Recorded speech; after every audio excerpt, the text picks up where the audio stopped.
three groups of college Democrats in Massachusetts. They have disinvited 31-year-old Holyoke mayor and congressional candidate Alex Morse from all future events. Now, they are alleging that Morse had sexual contact with students of the University of Massachusetts Amherst, where he was a political science lecturer. So Morse is challenging incumbent Congressman Richie Neal. That's in a September primary, and he's responded to the allegations saying that all relationships have been consensual. Journalist Zaid Jilani joins us now to weigh in on how this might impact the race and what we should make of these sorts of allegations in general. Great to see you, Zaid. Good to see you, Zaid.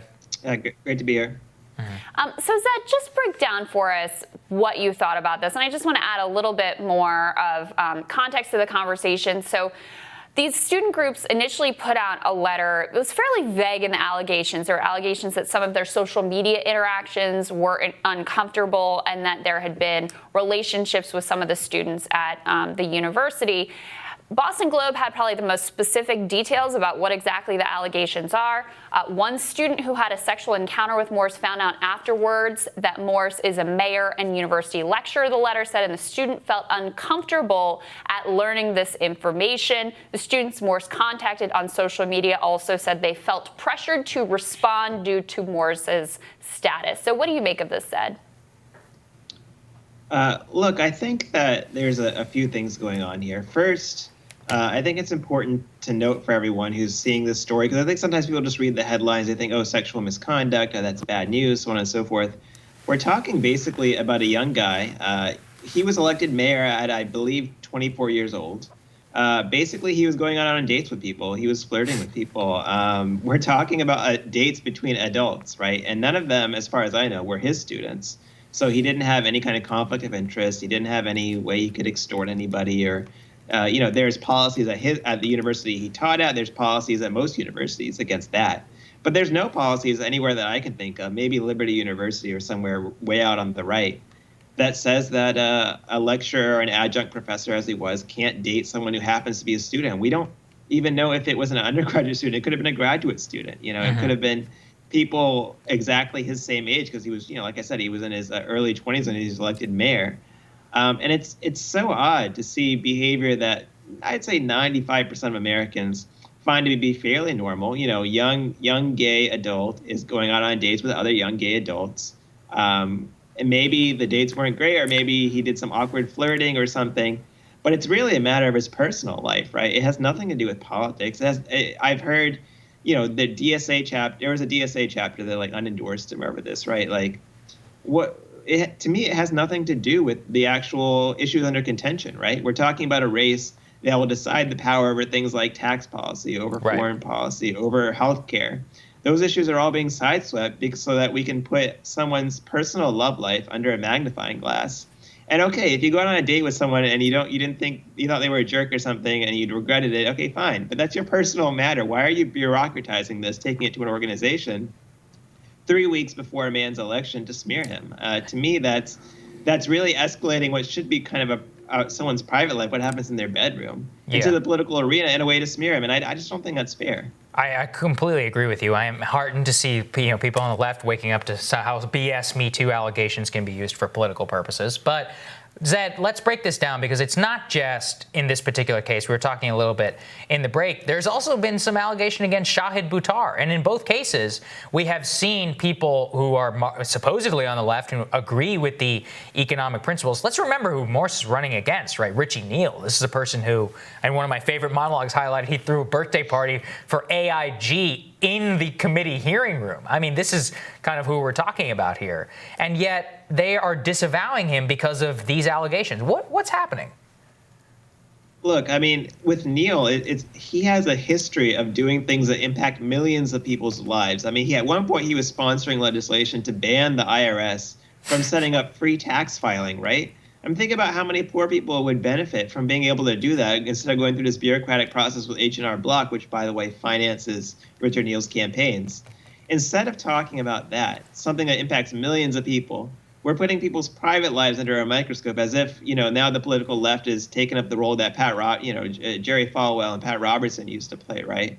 Particularly, it's a young gay man, which is it feels like a scandal from the 1980s in some ways. But with Shahid, I believe the only thing anyone ever said about him was that he clumsily flirted with a woman 17 years ago.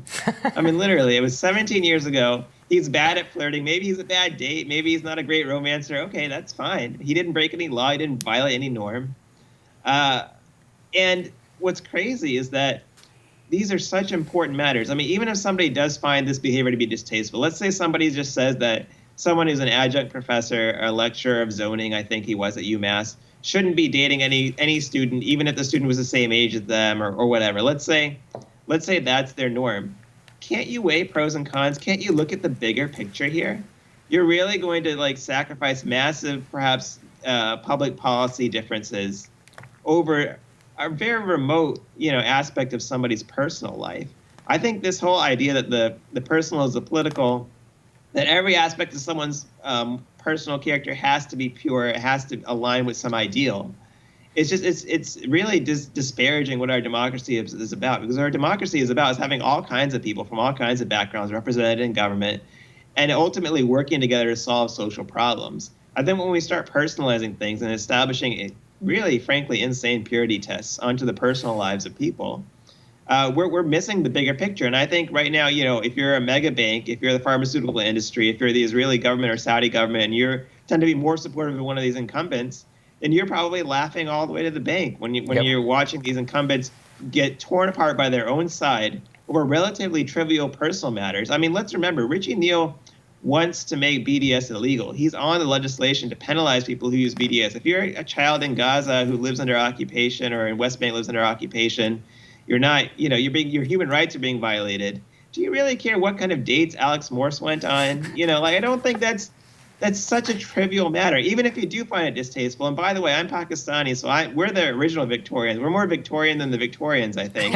So, I totally understand finding, someone sends you a flirty message on Twitter and DM or whatever, and it's just a little bit distasteful. Okay, just say I'm not interested and walk away. It doesn't traumatize you. It's not something where you have to run you don't have to run to a bureaucracy and try to get that person penalized or smear them or ruin their political career. Right. Or in this case, help a pro-business, corporate Democrat incumbent 3 weeks before the election. You don't have to do all that. And I think this infantilization of college is, now it's actually entering real-world politics, and it could end up hurting people's lives. And in that case, we really need to be cautious here with what we're saying and doing. I totally agree. And it also really undermines the legitimate, real claims of sexual violence that should carry some weight. You're almost conflating these things as the same when you launch these kinds of very vague accusations that somebody made you uncomfortable, that there was a bad date, that there were, power dynamics, even though, as I read to you, the specific allegation we have, this individual didn't even know the status and positional power of Morse before the interaction. I want to read a little bit because Alex Morse put a statement out last night saying, and by the way, he's staying in the race. He says, I want to be very clear about this. I have never in my entire life had a non-consensual sexual encounter with anyone. I have never used my position of power as mayor and UMass lecturer for romantic or sexual gain or to take advantage of students. I have never violated UMass policy. Any claim to the contrary is false. As I've acknowledged, I have had consensual relationships with other men, including students enrolled at local universities that I've met using dating apps. So this is critical because he's saying, by saying he didn't violate UMass policy, that means that none of the individuals that we're talking about were his direct students in his classes. Yeah, and let's be clear. When people are talking about power dynamics, the power I'm interested in is the power in Congress to impact millions of people's lives. When you're talking about power dynamics in a relationship, that's really not unless it was his student where there would be a conflict of interest, and that's clearly against university policy, it's really not our place to judge and to dictate to people how they date across lines. I mean, for instance, Barack Obama, when he asked Michelle Obama on a date, he was assigned to be her law firm mentor, right, at the law firm. I don't think anyone's going to ask Michelle to divorce Barack right now. I think when Pete Buttigieg first started dating Chasten, he was older than him, and he was mayor while Chasten was a grad student, right? I don't think anyone's going to go ask to break them up, and neither should they, because it's their private business, right? It's people's. When you're an adult, you're allowed to make these decisions for yourself. And I think as you said, Crystal, I've started to think of these kind of like false victimization claims as stolen valor. You might as well pin a medal on yourself and say you were in a war or something, because you didn't survive any kind of abuse or rape or assault. None of that happened. But there are people to whom that happened. And when you're using similar language, you're stealing their experience. You're claiming you're a victim when you're not. And those people who really were victims, who really were traumatized and hurt and assaulted, I just feel so bad for them, because you're stealing spotlight away from them. There are national news stories about this. There are CNN and Politico news stories about this, right? And, it's sickening to me to see something like trauma, stretched out to this definition to where people may not take it seriously for those who were truly traumatized. I mean, a lot of people don't know this, but when PTSD was first diagnosed in veterans, a lot of people didn't buy it. They said, oh, no, they just need to get over it. It's a macho culture.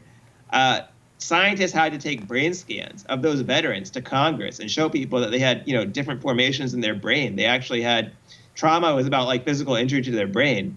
They had to prove that to people painstakingly. And I think all that work is being undone by people claiming that like a clumsy flirtation on Instagram is the same thing as like a sexual abuse or rape or a trauma, because it's just not the same thing. And people should actively feel a little bad that they're doing that and stop doing that. Yeah. But you know what is heartening to me is that I think this is like a very online phenomenon. It's a very narrow phenomenon. I think the overwhelming majority of Americans would see it the way that you see it. And I can attest to this a little bit because of what happened to me in my congressional campaign, where like salacious party photos put out, like this was some big deal. And we did polling after the fact, and those photos actually, I still lost, by the way, but they actually improved my performance, because people were like, this is a bunch of BS.